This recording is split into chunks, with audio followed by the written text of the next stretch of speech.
పరిశ్రమల ఏర్పాటుకు అడ్డంకిగా మారుతున్న స్థానిక ఆటంకాలపై ప్రభుత్వం ఇప్పుడు వాట్సాప్ని ఆయుధంగా మార్చింది. ఎంఓయూ కుదిరిన క్షణం నుంచి ప్రాజెక్టు గ్రౌండింగ్ పూర్తయ్యే వరకు ప్రత్యేక గ్రూపుల ద్వారా నేరుగా పర్యవేక్షణ కొనసాగిస్తోంది.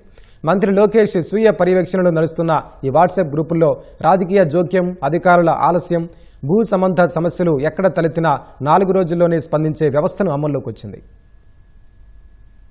రాష్ట్రంలో పరిశ్రమలు ఏర్పాటు చేయాలనుకునే వారికి ఏ సమస్య ఎదురైనా వాట్సాప్లో మెసేజ్ పెడితే చాలు, ప్రభుత్వం తక్షణమే స్పందిస్తోంది. క్షేత్రస్థాయిలోని రాజకీయ నాయకులు, అధికారులు ఎవరి నుంచి సమస్య తలెత్తినా వేగంగా పరిష్కరిస్తుంది. పరిశ్రమ ఏర్పాటుకు అవగాహన ఒప్పందం కుదుర్చుకున్న సంస్థలు నిర్మాణ పనులు ప్రారంభించిన వెంటనే ప్రభుత్వం ఆ సంస్థ పేరిట ప్రత్యేకంగా వాట్సాప్ గ్రూప్ ఏర్పాటు చేస్తోంది. మంత్రి లోకేష్ తో పాటు పరిశ్రమల శాఖ మంత్రి టీజీ భరత్, కార్యదర్శి, 2 కీలక మంత్రులు, జిల్లా కలెక్టర్, పరిశ్రమ ప్రతినిధులు మాత్రమే అందులో ఉంటారు. ఈ గ్రూప్ ద్వారా ఎప్పటికప్పుడు కంపెనీల ప్రతినిధులతో సమన్వయం చేసుకుని సమస్యలను సత్వరం పరిష్కరించగలుగుతున్నారు. దీనివల్ల ఎంఓయూలను సత్వరమే గ్రౌండింగ్ చేయడంతో పాటు నిర్దేశిత వ్యవధిలో పనులు పూర్తి చేయడం సాధ్యమవుతుందని ప్రభుత్వ వర్గాలు అంటున్నాయి. పరిశ్రమల శాఖ ప్రస్తుతం ఇలా 90 వాట్సాప్ గ్రూపులను నిర్వహిస్తోంది.